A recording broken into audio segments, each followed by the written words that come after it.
All right. Shalom, shalom. Keepers of sheep. Brother Kashai. Back with another lesson. Lord's will. This video is edifying. All right. Before we begin, I'd like to first start off by giving all praise, all honor, and all glory to the Most High. Yahweh Bahashem. Yahweh Shai Bahashem. Rekah HaKodash. Double honors to the apostles and elders of Great Millstone. Shalom. And shalom to the hopeful elect. All right.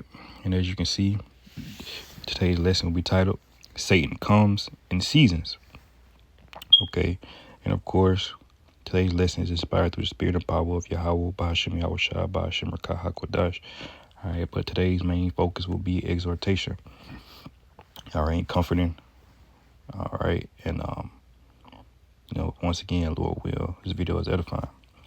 Okay. So, when Satan comes, all right, our adversary, right, when the devil comes, he comes with temptations, right? He comes with things that seem, it may not always seem pleasing, all right? Or he seems to give you a way that seems, or seems easier, all right? He gives you an opportunity, all right, that seems easier to please the flesh, all right, or please the heartache or the heartbreak, all right, or the sorrow or heaviness that you're going through at that moment. All right. And he comes in seasons. Okay. And, I've seen many videos here recently, all right, from the brothers, all right, the body. And it's been exhortation. It's been keeping me going. So, of course, I decided, through the spirit and power of Yahweh Shai Shai, to do my own exhortation because we have seasons where, Satan, he may not bother us. All right. Things may seem to be going good. All right. And those temptations come, when a lot of times when you least expect it. Or like one brother, a brother mentioned that you may have prayed for faith or prayed for patience. Okay. And you may have forgot all about it. All right. And, you asking the Lord for patience or faith. All right. The Lord he has to test you. Okay. He has to, that faith or that patience doesn't just poof. All right. It doesn't just appear. All right. It comes by work. It comes by heaviness. All right. It comes by trials, tribulation. All right. Things of that nature. So we have to, consider when we ask for these things that it comes with a cost. All right. And I want to grab that real quick just because it popped up in my mind. Right. Because many of us, we don't, we haven't counted the cost completely. Right.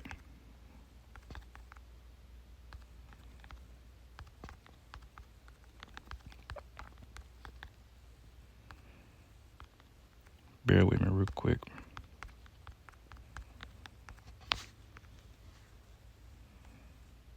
Okay.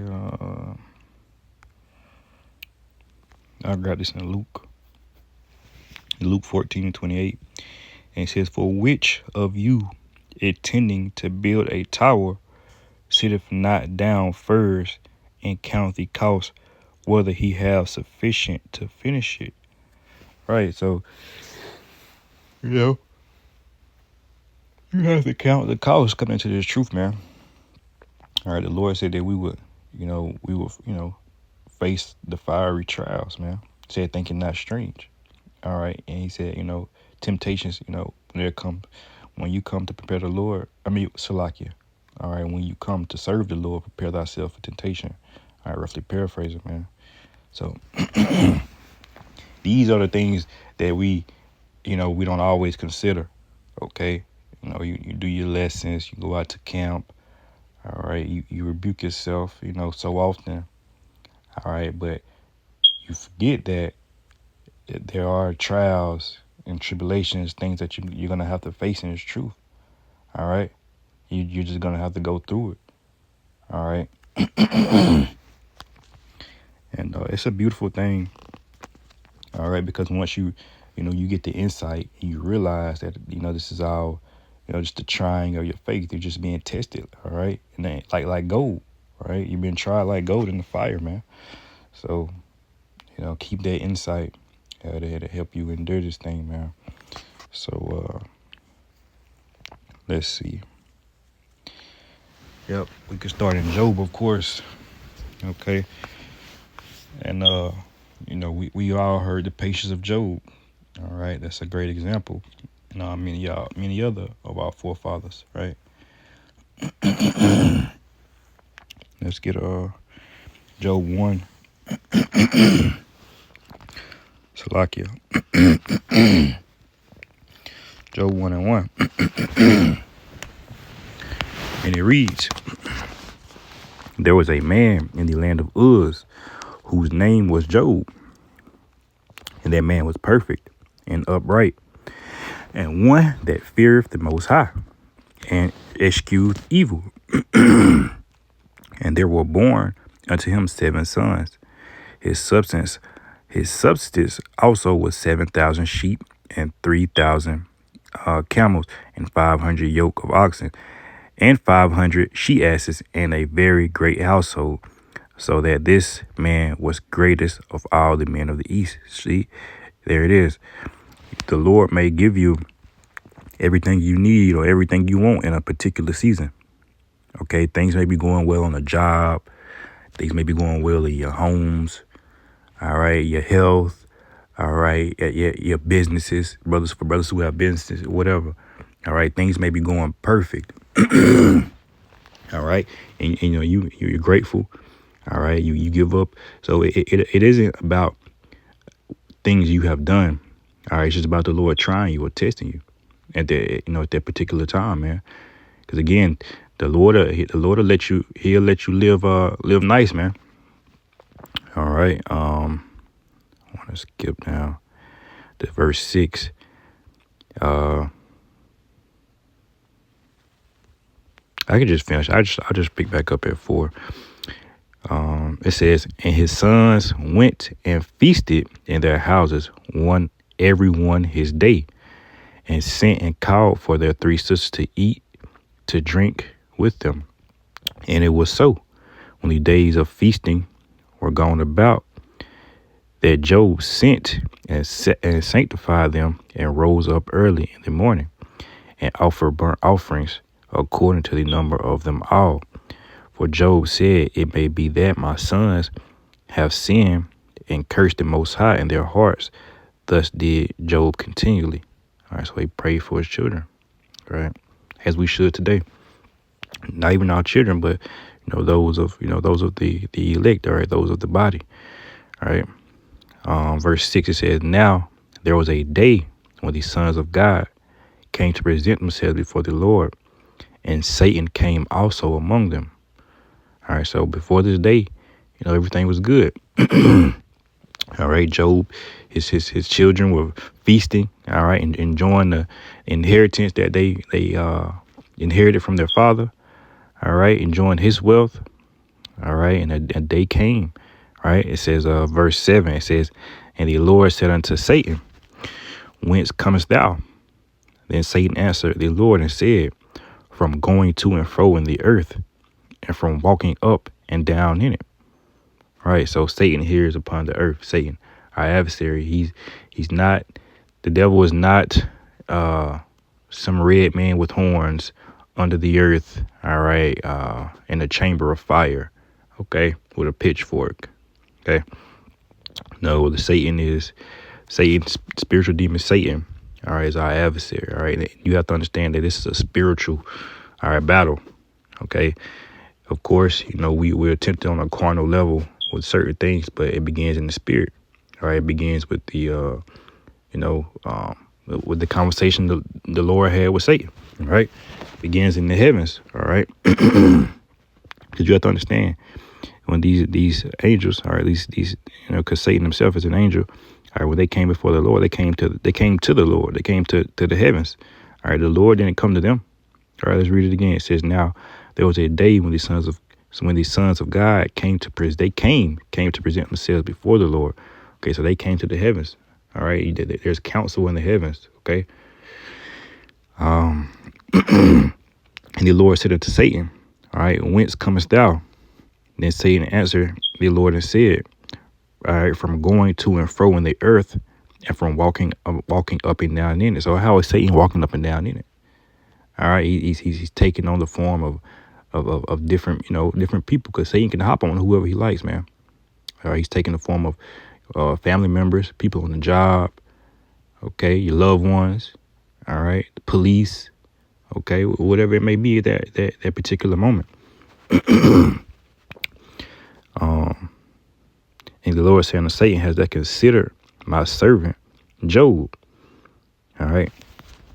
And there it says that there is none like him in the earth, a perfect and an upright man, one that feareth God, all right, feareth the Most High, and escheweth evil. And Satan answered the Lord and said, doth Job fear our power? For not hast not thou made an hedge about him, and about his house, and about all that he hath on every side, that has blessed the work of his hands, and his substance is increased in the land. See, Satan knows those that the Lord is protecting, right? That the Lord is keeping.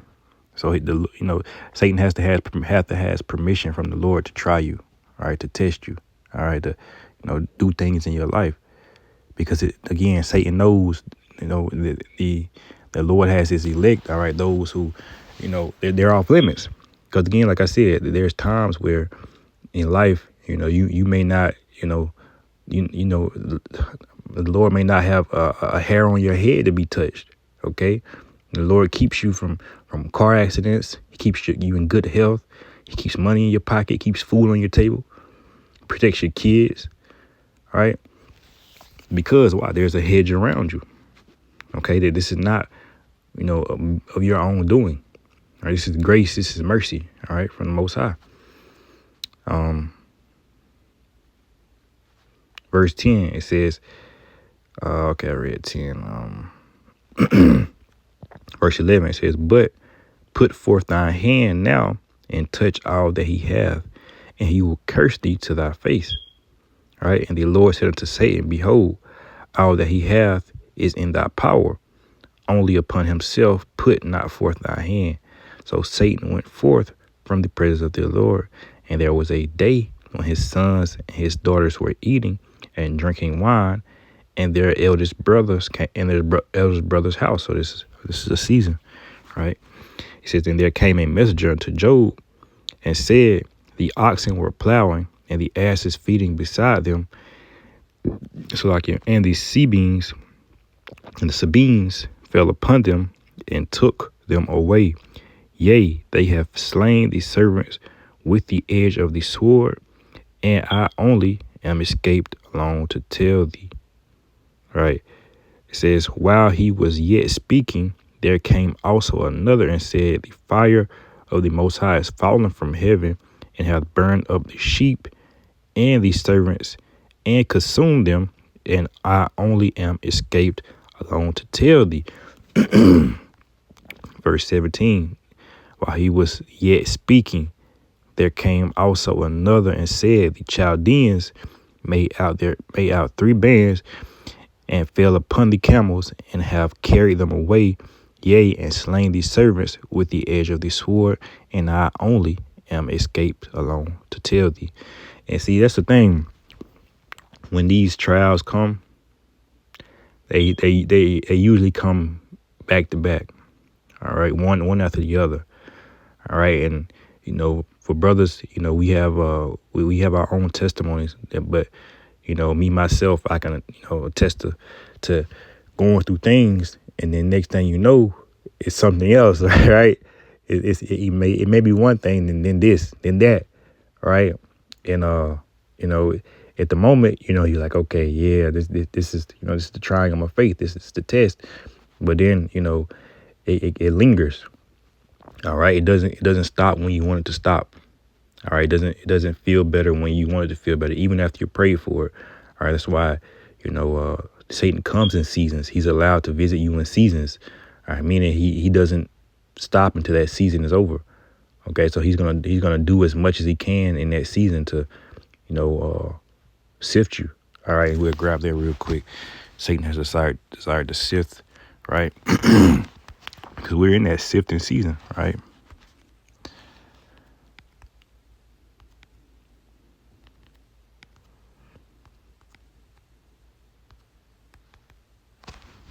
God. Luke 22:31. And it reads, and the Lord said, Simon, Simon, behold, Satan hath desired to have you, that he may sift you as wheat.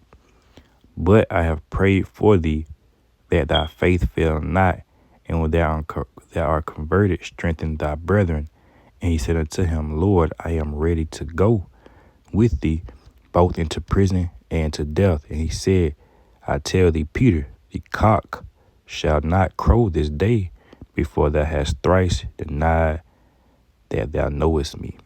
God, so Satan is desiring to sift us as wheat, man. But the Lord has prayed for us.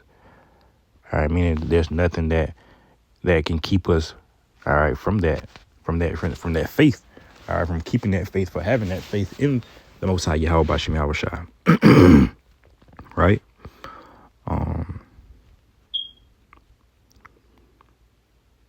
Yeah, man, you constantly have to endure.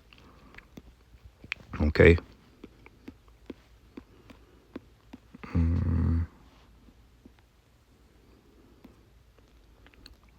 And I could finish on,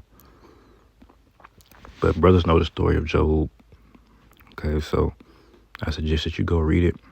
Times of trying, man, because it's really exhortation. It's really exhorting, and it shows you how the Lord will take you through much. Okay. Some seasons it may be light, all right, but it won't be light every season. Expect for it to increase, right? Hebrews 11:25, right, and it says, choosing rather to suffer affliction with the people of the Most High than to enjoy the pleasures of sin for a season.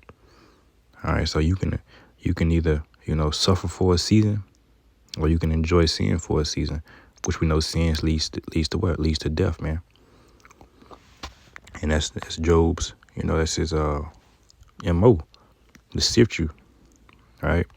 To get you up out of this thing, man. This is a test, man. Ecclesiastes 3, all right, verse 1 says, to everything there is a season and a time to every purpose under the heaven. It says, to everything there is a season and a time to every purpose under the heaven. All right, so you're going to have times where you're up. You're going to have times where you're down. All right, that's why you have to pray, all right, that the Lord doesn't give us, that he gives us just enough, right, so that you don't curse him or that you don't steal, right, roughly paraphrasing.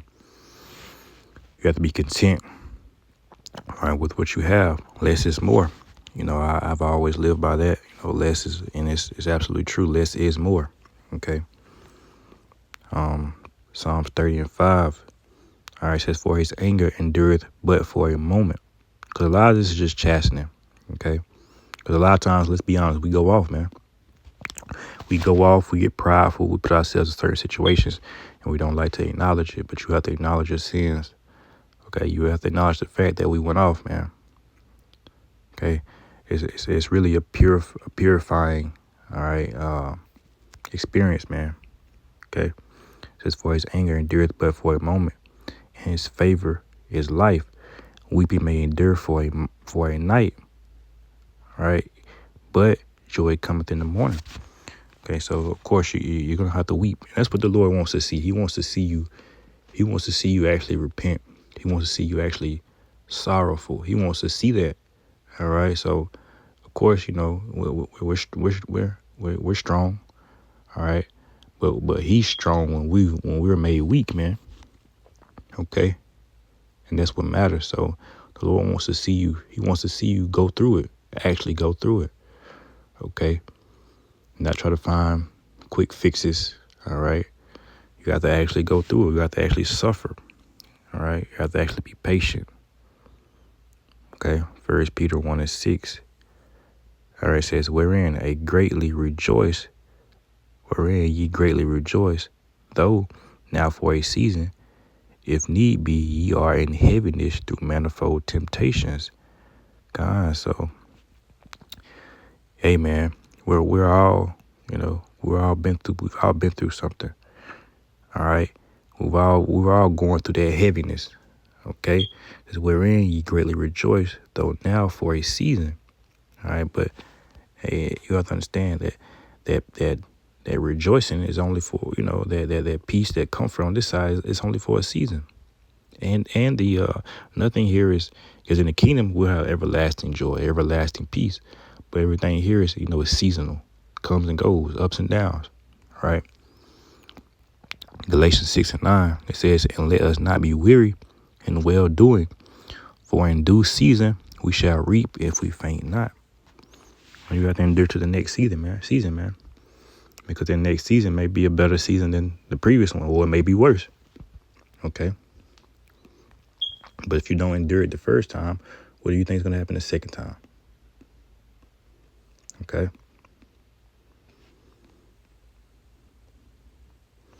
Now let's grab this account in the book of Matthew when Satan, the devil, he tried Yahweh Shai, our Lord.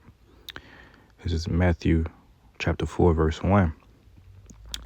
It says, then was Yahweh Shai led up of the Spirit into the wilderness to be tempted of the devil. When he had fasted 40 days and 40 nights, he was afterward hungered. All right, see, Satan knows when to get you. He knows when to come, man. He says, and when the tempter came to him, he said, if thou be the Son of the Most High, command these stones to be made bread. But he answered and said, it is written, man shall not live by bread alone, but by every word that proceedeth out of the mouth of the Most High. And see, Satan, he's cunning. All right, he's real deceptive, right? So he'll make things seem like they're for your good. All right, that's why you have to have discernment. He'll make things seem like, it is actually for your benefit, or it actually, and while, on a carnal level, it may, it could do good, but it's not what the Lord wants. All right, it's not a good sacrifice, right? It's not a righteous sacrifice. Okay. It says, then the devil taketh him up into the holy city, and setteth him on a pinnacle of the temple, and saith unto him, if thou be the Son of the Most High, cast thyself down, for it is written, he shall give his angels charge concerning thee, and in their hands they shall bear thee up, lest at any time thou dash thy foot against a stone. Yahweh said unto him, it is written again, thou shalt not tempt, all right, the Lord thy power. Again, the devil taketh him up into an exceeding high mountain, and showeth him all the kingdoms of the world, and the glory of them. And he said unto him, all these things will I give thee, if thou wilt fall down and worship me.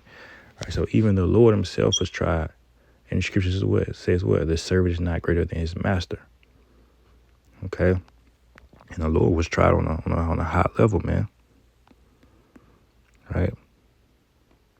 Again, the devil take him up to an exceeding high mountain, and showeth him all the kingdoms of the world, and said unto him, all these things will I give thee, if thou wilt fall down and worship me. Then said Yahweh unto him, get thence against thee hence, Satan, for it is written, thou shalt worship the Lord thy power, and serve him only thou shalt serve.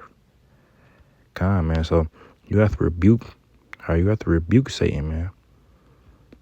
All right, verse 11. It says, then the devil leaveth him, and behold, angels came and ministered unto him. All right, so Satan tried him for a season, and then the angels came to minister to him. So that's what it's about, man. Okay, you're being tried, but the Lord, he's going to send a spirit to comfort you. Okay. So with that, man, I pray once again, Lord will, this video was edifying.